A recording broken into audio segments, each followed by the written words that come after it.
আসসালামু আলাইকুম। আজ তৈরি করব চিকেন ঝাল রোস্ট। কিভাবে রান্না করলে এই রোস্ট অনেক বেশি মজার হবে সেই রেসিপিটাই আজ শেয়ার করব।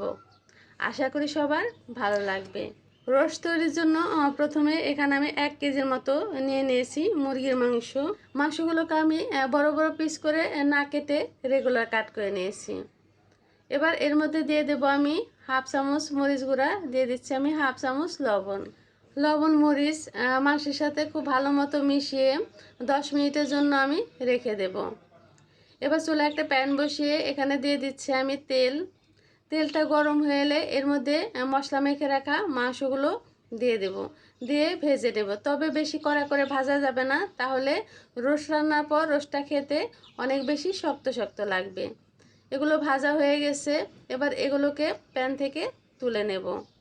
এখানে আরও কিছুটা পরিমাণ তেল দিয়ে দিচ্ছি, দিয়ে হাফ কাপের মতো পেঁয়াজ কুচি দিয়ে দিচ্ছি। পেঁয়াজগুলোকে একটু নরম এবং ব্রাউন করে ভেজে নিতে হবে।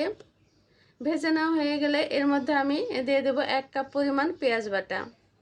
রোস্টে পেঁয়াজ বাটার পরিমাণ একটু বেশি দিলেই ভালো হয়, এতে করে ঝোলটা অনেক বেশি গাঢ় হয় এবং মাখা মাখা হয়, ভালো লাগে। এগুলোকে একটু ভেজে নিতে হবে। এখানে দিয়ে দেব আমি 2 টেবিল চামচ পরিমাণ আদা রসুন বাটা। আদা রসুনের কাঁচা গন্ধ না যাওয়া পর্যন্ত আদা রসুনও একটু ভালো করে ভেজে নিতে হবে। ভিডিও অন করতে ভুলে গেছি, ক্লিপস মিস হয়ে গেছে। এখানে আমি 1 চা চামচ মরিচ গুঁড়া, 1 চা চামচ ধনিয়া গুঁড়া, 1 চা চামচ জিরার গুঁড়া, হাফ চা চামচ গরম মশলার গুঁড়া, স্বাদ মতো লবণ আর কিছুটা পরিমাণ পানি দিয়ে মশলাগুলোকে একটু কষিয়ে নিলাম। 1/3 কাপ পরিমাণ টক দই দিয়ে ভালো করে কষিয়ে নিলাম।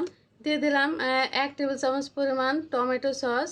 এখানে কয়েকটা দিয়ে দিলাম এলাচ, দারুচিনি, চাইলে নাও দিতে পারেন। সব কিছু একসাথে খুব ভালো মতো কষিয়ে নেব। মশলাটা কষানো যত বেশি ভালো হবে, এই রোস্টটা খেতেও তত বেশি ভালো লাগবে। মশলা কষানোর উপরে নির্ভর করবে রোস্ট খেতে কতটা মজার হবে। ভেজে রাখা মাংসগুলো দিয়ে মশলার সাথে একটু ভালো মতো মিশিয়ে নিলাম।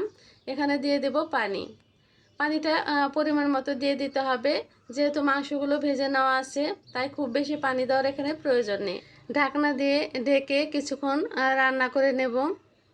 একটু নেড়েচেড়ে মিশিয়ে নিচ্ছি। ঝোল অনেকটা গাঢ় হয়ে এসেছে। এবার এর মধ্যে দিয়ে দেবো আমি কয়েকটা আস্ত কাঁচামরিচ। দিয়ে দিচ্ছি আমি বেরেস্তা করে রাখা পেঁয়াজ। এই পেঁয়াজ বেরেস্তাটা অবশ্যই দেওয়ার চেষ্টা করবেন।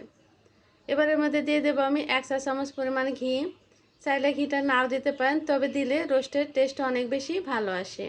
আবার ঢাকনা দিয়ে ঢেকে কিছুক্ষণ রান্না করে নিলাম, ঝোল গাঢ় হয়ে আসা পর্যন্ত।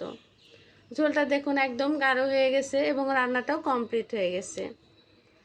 তৈরি হয়ে গেল আমার চিকেন ঝাল রোস্ট।